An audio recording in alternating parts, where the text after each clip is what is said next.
Hello, I'm Andrew Engel from Simple Gifts Farm in Northeast Washington. Today I'm going to show you how we make soil blocks here at our farm. I have three different kinds of soil blockers. This one that makes 20-inch-and-a-half blocks at a time. This one makes 5. And this is the one that makes 20 at a time, but they're only 3/4-inch cubes. We mostly use that for starting large quantities of lettuce. I'm going to start by showing you how we make the blocks with this one here. You got to get your soil nice and wet. It should really be as much water as it can have without falling completely apart. One of the things people have a lot of problems with soil blocks is not using enough water. So you load it all up, and when you lift up your block maker, it's not quite, some of the blocks fall out. That means you have too much water. But you want about as much as you can have and still have them stay in. I press it down, and when you press down the maker, you want water to come up above the top of the press, and it should make nice blocks. If you're having a problem with your blocks being not smooth to chunky, it's probably because you don't have enough water in the mix.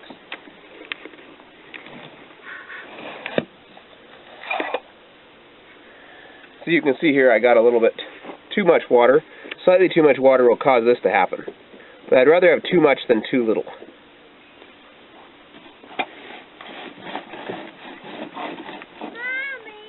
I press it down on a board on the ground to help make sure that the soil is compacted in there well and the bottom is fairly smooth.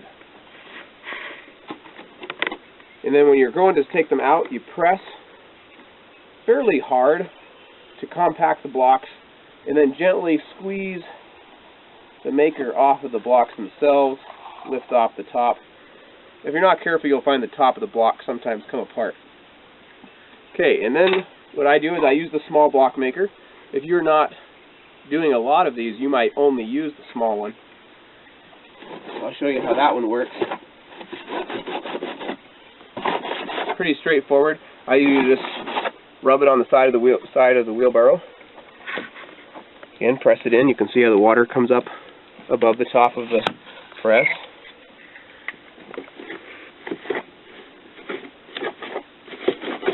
I usually work the press pretty good in the mix to make sure it's all full.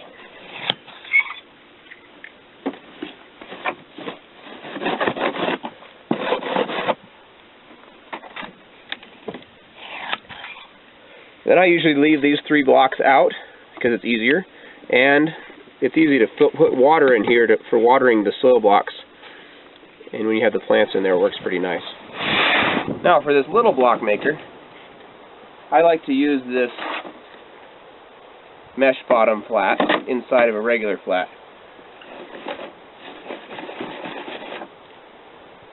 This one's a little more challenging. You got to make sure it's completely packed full. And usually, even when you're careful, you'll end up with a few blocks that will be missing or not perfectly formed before they're turning out pretty good.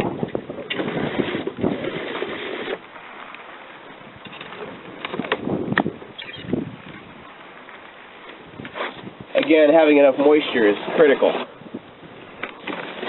Without enough water, you're guaranteed to have some of these little ones that won't turn out very good. So you go ahead and fill it up the rest of the way like that. It's really not that hard. I like these soil blocks because when it comes time to plant, you don't have to worry about plastic pots. There's somewhat of self-pruning going on with the air gap between each of the blocks.